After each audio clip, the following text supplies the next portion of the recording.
বুধবার অধিকৃত পশ্চিম তীর জুড়ে একযোগে চিরুনি অভিযান চালায় ইসরায়েলি সেনারা। নাবলুস, তুবাস ও কালকিলিয়াস সহ বিভিন্ন এলাকা থেকে শতাধিক ফিলিস্তিনিকে আটক করা হয়। এর মধ্যে নারী ও শিশুও রয়েছে। ঠান্ডার মধ্যে বাসিন্দাদের ঘর থেকে বের করে ঘণ্টার পর ঘণ্টা জিজ্ঞাসাবাদ ও বাড়িঘরে ভাঙচুর চালানোর অভিযোগ উঠেছে দখলদার বাহিনীর বিরুদ্ধে।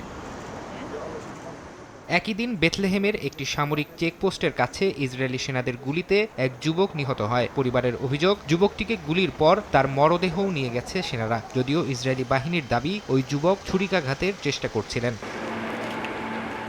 পশ্চিম তীরের মাসাফের ইয়াত্তার ৩টি গ্রামে দখলদার সশস্ত্র ইসরায়েলি বসতি স্থাপনকারীরা একযোগে অগ্নিসংযোগ করেছে। ফিলিস্তিনিদের ঘরবাড়িতে আগুন লাগলেও সেখানে ফায়ার সার্ভিস বা অ্যাম্বুলেন্সকে ঢুকতে দেওয়া হয়নি। জাতিসংঘ মানবাধিকার বিষয়ক হাই কমিশনারের দফতর অধিকৃত পশ্চিম তীরে রাষ্ট্র সমর্থিত বসতি স্থাপনকারীদের সহিংসতার তীব্র নিন্দা জানিয়েছে। সংস্থাটি বলছে, এই সহিংসতার কারণে ওই এলাকায় জোরপূর্বক বাস্তুচ্যুতি ঘটছে। এদিকে গেল সপ্তাহে পূর্ব জেরুজালেমে জাতিসংঘের ফিলিস্তিনি শরণার্থী সংস্থা UNRWA এর কম্পাউন্ড গুড়িয়ে দেওয়ার ঘটনায় তীব্র নিন্দা জানিয়েছে যুক্তরাজ্য, ফ্রান্স সহ ইউরোপের 11টি দেশ।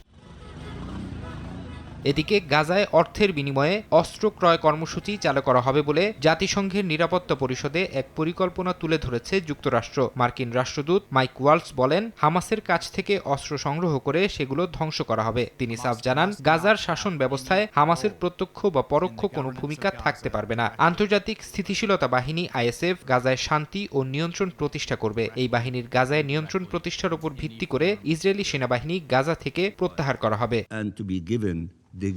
ফারহাদ চৌধুরী, সময় সংবাদ।